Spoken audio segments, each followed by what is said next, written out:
नमस्कार, आप देख रहे हैं जस्ट इंडिया और मैं हूं आपके साथ काजल ठाकुर। खबरें दिखाते हैं आपको फटाफट अंदाज में। भारत में 78,000 के पार पहुंचा कोरोना संक्रमितों का आंकड़ा। 2,500 से ज्यादा लोगों की गई जान। पिछले 24 घंटे में 3,722 कोरोना पॉजिटिव मरीज मिले।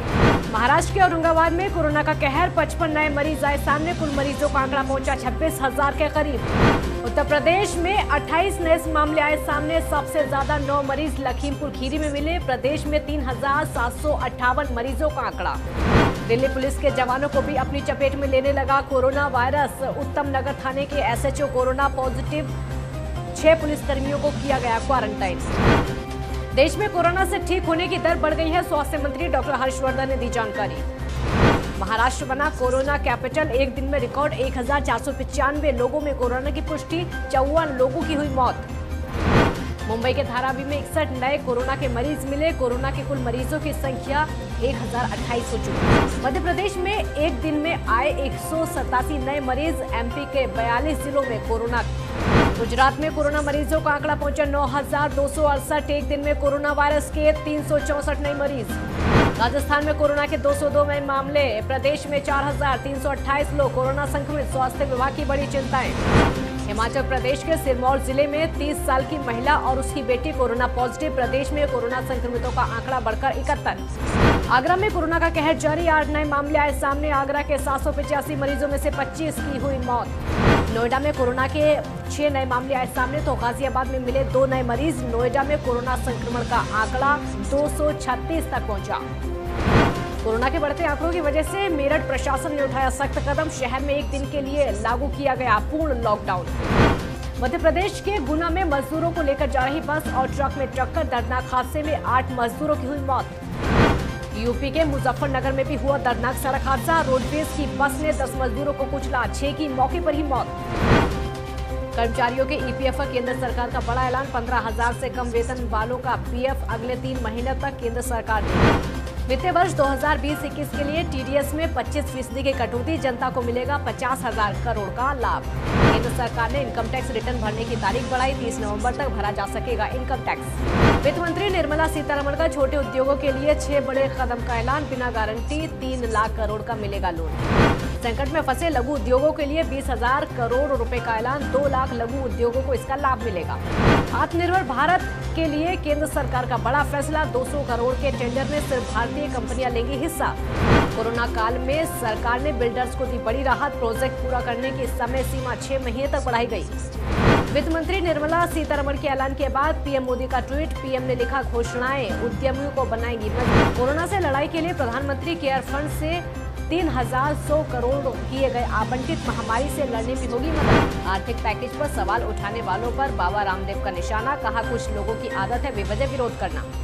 प्रधानमंत्री के स्वदेशी प्रोडक्ट के समर्थन में बोले बाबा रामदेव। कहा, हमारे ब्रांड बनेंगे ग्लोबल। पूरी दुनिया में बजेगा डंका। पश्चिम बंगाल के सीएम ममता बनर्जी ने केंद्र सरकार के आर्थिक पैकेज को बताया बिग जीरो। कहा, पैकेज में राज्यों को नहीं मिला कुछ भी। वरिष्ठ कांग्रेस नेता पी चिदम्बरम ने सरकार के आर्थिक पैकेज पर उठाए सवाल। कहा, निर्मला सीतारमण ने किया निराश।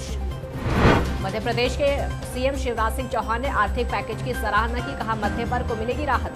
केंद्रीय मानव संसाधन विकास मंत्री डॉक्टर रमेश पोखरियाल निशंक ने शिक्षकों की पीठ थपथपाई। कहा, इस संकट के समय में दूर दराज बैठे विद्यार्थियों तक शिक्षा पहुंचा रहे हैं अध्यापक। उत्तर प्रदेश में एमएसएमई सेक्टर के लिए आज लोन मेला शुरू। छोटे उद्यमों तक पहुंचेगा फायदा। कोरोना काल में मिलेगी राहत। कोरोना से जंग में महाराष्ट्र सरकार ने आयुष विभाग के तहत टास्क फोर्स का किया गठन। अब आयुर्वेद से होगा इलाज। महाराष्ट्र सरकार की केंद्र सरकार से मांग। प्रदेश में कानून व्यवस्था बनाए रखने के लिए सीआरपीएफ की 20 कंपनियों की मांग।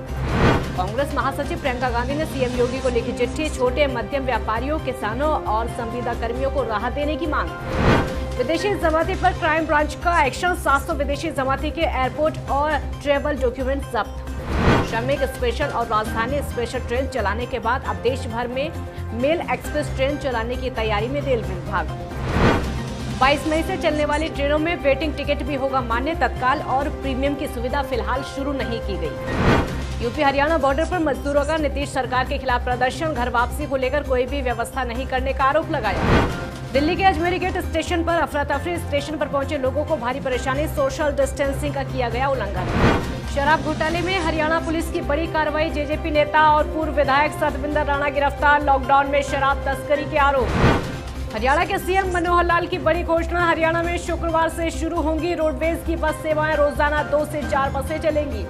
कोरोना रिलीफ फंड के लिए कांग्रेस ने दिया सीएम मनोहर लाल को 4 लाख का चेक। हरियाणा कांग्रेस प्रदेश अध्यक्ष कुमारी शैलजा ने दी जानकारी। हरियाणा सरकार ने लिया बड़ा फैसला। कोरोना के मामले में आने पर पूरा जिला नहीं होगा ब्लॉक, कंटेनमेंट जोन बनाकर सिर्फ एरिया होगा ब्लॉक। रोहतक से रोजाना हजारों प्रवासियों को भेजा जा रहा। उनके घर यूपी और बिहार के लिए प्रवासियों को किया जा रहा रवाना।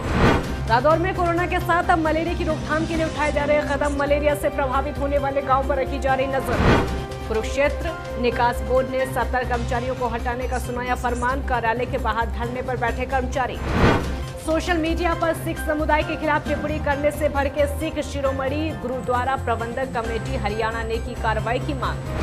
भवानीखेड़ा में जस्ट इंडिया न्यूज की खबर का हुआ बड़ा असर। कई सालों से शहर में सीवरेज की ठप पड़ी व्यवस्था में आया सुधार। खबर को प्रमुखता से दिखाने के लिए जनता ने किया धन्यवाद।